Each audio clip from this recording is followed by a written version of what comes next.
Landing pages. So we saw an example of what we're doing in the previous lesson. You can go back and check it out. I will maybe add the URL here, so if you want to check it in person. But why do you need them? First of all, they are the best way to collect email addresses in accordance with the current regulation, which are not great, but well, I think you kind of have to stick to it. So you are supposed to tell people that yes, if you sign up here, we will send you some kind of material that hopefully you're interested in. And the point of the landing page, in my opinion, is to give a bit the feeling of what they're gonna see during the campaign. So it needs to reflect a bit the aesthetic of the game and the themes, etc. And well, according to the service you use, you can also A/B test the page to understand what people react to. For example, what does it mean? It means that you create two pages that are identical in the beginning, and then in one you change some details, you move some blocks from top to bottom or vice versa. You change some image, and you see basically the people that are loading the page are sent to one of these two pages in a random way. And you can see if one page is performing a lot better than the other, then you know that you're doing something right there and you're doing something wrong in the other one. So then you keep the one that is performing better, and maybe you do another test to see if you can create one that does even better. They're useful to distribute Quickstart, and maybe if you're doing a board game, you can distribute the rulebook.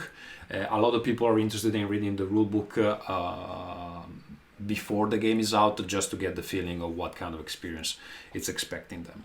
You can tease additional content that will be available during the campaign, and you can of course confirm interest into your game, because the more people sign up here, the better sign it is that your game is gonna do well. If you can convince people to leave their email, it means that they are quite interested in whatever you're offering. How do you drive people there? First of all, you will need to set up some ads for sending people to your landing page. Of course, you will leverage existing newsletter contacts with a series of emails where you send them like, hey, if you want this free content, please go on this page and leave your email address so we know you're interested. You can send out press releases so that some websites can pick up the news and advertise the fact that this thing is available now. You can consider launching a landing page during an event. I know of a lot of people that do that, like it's a live event where something is announced, and you can say, hey, and from today you can also sign up here and get some stuff for free. How do you put it together? In my opinion, a landing page is not a sales page. Some sales pages are incredibly long. They have so much information that you exhaust people until they say, okay, this sounds good. It looks like you put a lot of thought into this. Maybe I'll buy your stuff. But I don't think landing pages for games should work that way. You're not trying to sell them something yet. You're just trying to get them interested in what you will sell later. I prefer when you go straight to the point. There's not too much content. People can read it in about 3-4 minutes. Okay, so you should go straight to the point, add enough information for people to feel curious about it. And here's 3 platforms that can provide that service.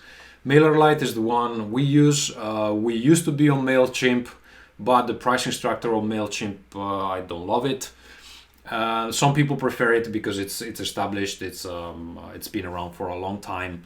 But I use it. I use Mailchimp for other work, and I have conflicting feelings on it. I don't think they've been innovating as much as other companies. And then there is Instapage. Instapage is quite interesting because it's a bit closer to a web design tool, so you can really design these landing pages. And when I tried it a few years ago, it gave really good results, so it's a good suggestion. So in order, I would suggest Mailerlite for the pricing structure is quite affordable, Instapage for the result, and Mailchimp, in my opinion, is the last one to consider at the moment, even though it's maybe the most famous.